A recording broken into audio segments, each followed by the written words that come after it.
This is Andi Purewal for Boxing News. I'm joined by Jack Catterall here in Leeds. Jack, 2 years on, it's here, the rematch. How does it feel? Yeah, it feels good, it feels real. Again, you said it's been 2 years and there's been times where we thought the fight might not have happened, but it feels very real now, 2 days out, so I'm excited. How much does this fight mean to you personally because of everything that's happened since the first fight, the controversy, all of the back and forths? How much does victory on Saturday night mean to you? It means a lot, every fight means a lot. I'm very competitive, I want to win every fight. This one's obviously got history. I thought I won the first fight, so did a lot of people. Josh thought otherwise. We've had a lot of back and forth, but we get to settle it Saturday, so it's exciting being in a huge domestic rematch. The first fight wasn't this barn burner firefight, which some people are speaking about the second fight potentially being. We've seen kind of a pair of you have your back and forths. Do you feel like it might be one which the both of you become emotionally involved and emotion takes over on Saturday night? Not for me, no. You've seen me fight, Andy. I don't fight with emotion. Very calculated and very switched on. That being said, there has been an emotional build-up, so to speak, high emotions, a lot of things said, but you've got to learn to compartmentise them and fight with intelligence and not let the emotions affect your performance. Josh is pretty much given a similar answer. He doesn't see himself becoming emotionally involved, doesn't see it becoming an emotional fight. But we've seen kind of a lot of hands put on each other in the build-up. Do you expect anything similar like that either today or tomorrow before the fight? Listen, I'm ready for it.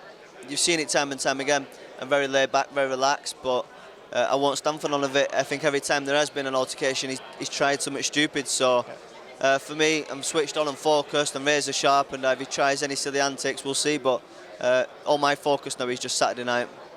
You've obviously had the extra month to prepare for this with Josh's injury. What did you make around the moment of that injury? I saw the video Matchroom put out when you found out. Was there ever a part of you which at that time thought it's not going to happen?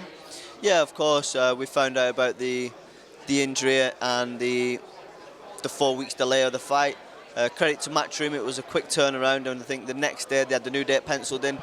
Now I was still curious whether he was going to make the new date, being that we didn't know too much about the injury. So, but again, that all being said, it's irrelevant now. The fight's happening, and I've had an extra 4 weeks to prepare for him. When you envision this fight in your own mind, Jack, how different does it look compared to what we saw 2 years ago? Yeah, it's a different fight, but in the same breath, it's not. It's a fighter that I've shared the ring with. There's been a 2-year time gap. I've gone on and had 2 victories since. He's had the loss to Lopez.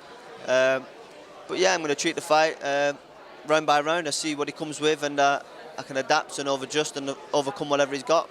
Do you feel like, you mentioned that loss to Lopez, Jack, do you feel like because of a controversy from the first fight, you've had that opportunity to take Josh's O taken away from you? You know what, I've not really read into it too much. I think a lot of emphasis is put on undefeated records. I know I've got a blemish now, which is probably, I don't think it deserves to be there, but ultimately I don't get et up about it. It's part of boxing, and when you're fighting these top-level fights, it's got to go to one person. Did my interview with Eddie back at the hotel, and we was asking predictions, and you were stood behind me, and he looked at you and said, Jack, what round are we saying? And you said without any hesitation, 7 to 9. Is that an adamant thought in your own mind around those rounds you believe you will stop him? Listen, I believe I can hurt Josh. I hurt him the last fight, and I believe I'm there to do the damage on Saturday. I think I can hurt him. I expect to break him down. Listen, I want to knock him out. Of course I want to knock him out. If that's not the case, I'll beat him on points, but I believe I can knock him out.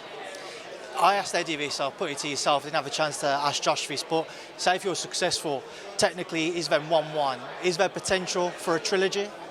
I think that's all down to the broadcasters, down to the zone and Matchroom, if they deem it's been an explosive, powerful fight. And then, listen, we run it again, we do a trilogy, but right now I'm focused on beating him Saturday, and I want to close that chapter and not talk about Josh again. Moving on to a potential next chapter then, I know you don't want to look beyond Saturday, but is it world titles? Is it those other big fights? Because Matchroom have a stacked 140 division. Yeah, it's exciting. The 140 division stacked. You've got 4 individual belts. It's a real open division with a lot of big names, so I'm excited. I think that's the kind of the carrot behind the tail of the fight without taking your eyes off the ball. I know what's in front of me. I've got a tough fight Saturday. Coming through that, though, opens a lot more doors. Final one, Jack. Have you got a message for Josh? No message for Josh today.